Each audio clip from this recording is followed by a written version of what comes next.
O assunto do Brasil de Cor hoje é falar em público. Eu estou conversando com o professor Robson Mendonça, ele é professor de filosofia, mas dá cursos de oratória.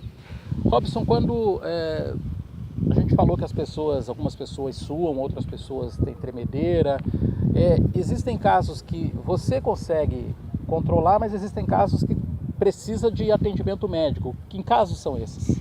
Aqueles casos em que existe um bloqueio mental muito forte, em que a pessoa se recusa nitidamente a qualquer tipo de exposição em público.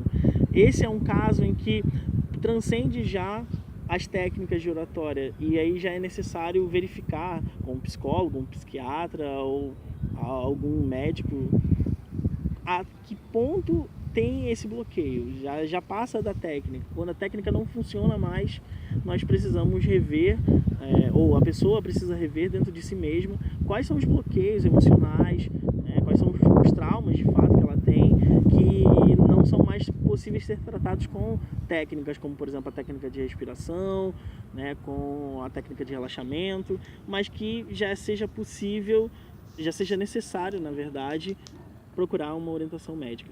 Você podia passar umas 2 ou 3 dicas para as pessoas que estão acompanhando pelo Brasil de Cor, que as pessoas podem usar antes de enfrentar uma plateia, enfrentar um público? Acredito eu que uma das técnicas importantes é a respiração. A respiração é fundamental, antecipar aquela adrenalina, então dá uma respirada bem funda, usando a tua capacidade máxima pulmonar, ali uns minutinhos antes da sua apresentação, vai fazer com que você antecipe um pouco da adrenalina, vai fazer com que você oxigene o seu corpo e, em última instância, pode ser que seja um fator de relaxamento. Uma outra técnica é procurar, na hora do discurso, usar palavras do seu conhecimento. Muitos são os oradores que acabam se atrapalhando um pouquinho mais quando eles tentam usar palavras que não são do seu cotidiano, que não estão habituados a usar. E aí um erro de português, uma palavra mal colocada faz com que esse orador se perca no discurso, perca a ordem ali do pensamento. Então use as palavras que você está habituado a usar e, logicamente, adequado ao público. E se eu puder dar uma terceira dica ainda, é importante se preocupar com o público. Muito importante. Preocupe-se em conhecer o público antes de falar em público. Se é um público de adolescentes, quais são as conexões que são necessárias a serem feitas, da vestimenta ou da fala, dos jargões. Você não precisa ser igual, nem deve ser igual, mas deve ter alguma coisa que os faça. Nossa, essa pessoa é do meu convívio, essa pessoa sabe da onde eu sou, sabe do que eu estou falando. E da mesma forma, se for um público adolescente, um público mais adulto, uma reunião com empresários, enfim, adequar-se àquele ambiente minimamente para que as pessoas reconheçam em você uma preocupação. Nossa, essa pessoa está preocupada em me fazer entender aquele conceito. Usar o espelho funciona?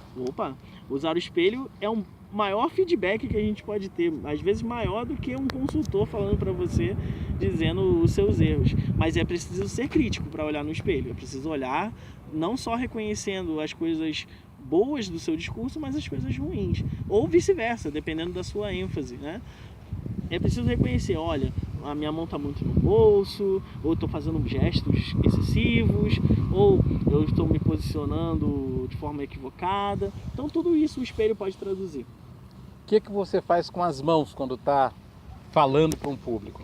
As mãos são importantes para dar ênfase, para mostrar, indicar posições geográficas, e é importante que as suas mãos estejam enfatizando, mas não tomando a cena da sua fala.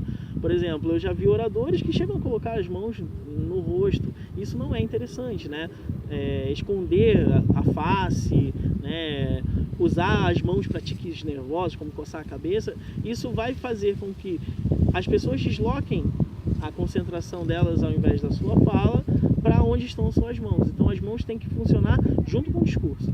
Se você está falando de algo muito grande, aumente as suas mãos. Algo pequeno, mostre com as mãos aquilo que é menor, justamente para que o seu discurso esteja em evidência naquele momento. Afinal de contas, as pessoas talvez sejam visuais e elas percebam muito mais os seus gestos do que até mesmo as palavras que estão saindo do seu corpo. Tá certo. Agradeço muito ao professor Robson Mendonça por essa conversa aqui sobre falar em público.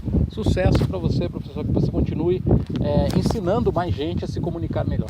Obrigado, Livelton. Sucesso ao canal, sucesso a todos que estão nos ouvindo e muito obrigado pelo seu convite. Obrigado.